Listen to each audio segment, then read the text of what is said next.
ഹരിഹരൻ മലയാളികൾക്ക് സമ്മാനിച്ച മികച്ച നടന്മാരിൽ ഒരാളാണ് വിനീത്. നഖശതങ്ങൾ എന്ന ചിത്രത്തിലൂടെ നായകനായി അരങ്ങേറിയ വിനീത് ഒരു കാലത്ത് മലയാളത്തിലെ സ്ഥിരം സാന്നിധ്യമായിരുന്നു.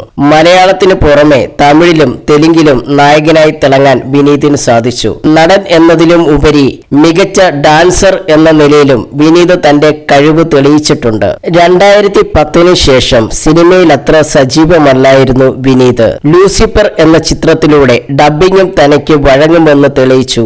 തുടർച്ചയായ 2 വർഷവും മികച്ച ഡബ്ബിംഗ് ആർട്ടിസ്റ്റിനുള്ള സ്റ്റേറ്റ് അവാർഡ് നേടി വിനീത് എല്ലാവരെയും ഞെട്ടിച്ചു. ആദ്യകാലങ്ങളിൽ സ്ഥിരം ജോഡിയായിരുന്ന നടി മോനീഷയെക്കുറിച്ചുള്ള ഓർമ്മകൾ പങ്കുവയ്ക്കുകയാണ് വിനീത്. മോനീഷയുടെ ഏറ്റവും വലിയ പോസിറ്റീവ് അവളുടെ ചിരിയാണ്. അതും നല്ല ശബ്ദത്തിലാണ് അവൾ ചിരിക്കുന്നത്. സെറ്റിൽ വിടുന്ന സമയത്ത് ദൂരത്തു നിന്ന് ആ ചിരി കേൾക്കാൻ സാധിക്കും. സെറ്റിനെ എപ്പോഴും ലൈവാക്കി വെച്ചിരുന്നത് മോനീഷയുടെ ചിരിയായിരുന്നു. അഭിനയം പോലെ ഡാൻസും അവൾക്ക് പ്രിയപ്പെട്ടതായിരുന്നു. തലശ്ശേരിയിൽ വെച്ച് 1.5 മണിക്കൂർ ദൈർഘ്യമുള്ള ഒരു കച്ചേരി മോനീഷ ഒറ്റയ്ക്ക് പെർഫോം ചെയ്തിട്ടുണ്ട്. ഇന്നും ജീവനോടെ ഉണ്ടായിരുന്നെങ്കിൽ ശോഭനെ പോലെ ഗംഭീര ഡാൻസറായേനെ. ആ ആക്സിഡന്റ് ഉണ്ടായത് ഒരു ഡാൻസ് പ്രോഗ്രാമിന് പോയതിന്റെ ഇടയിലായിരുന്നു.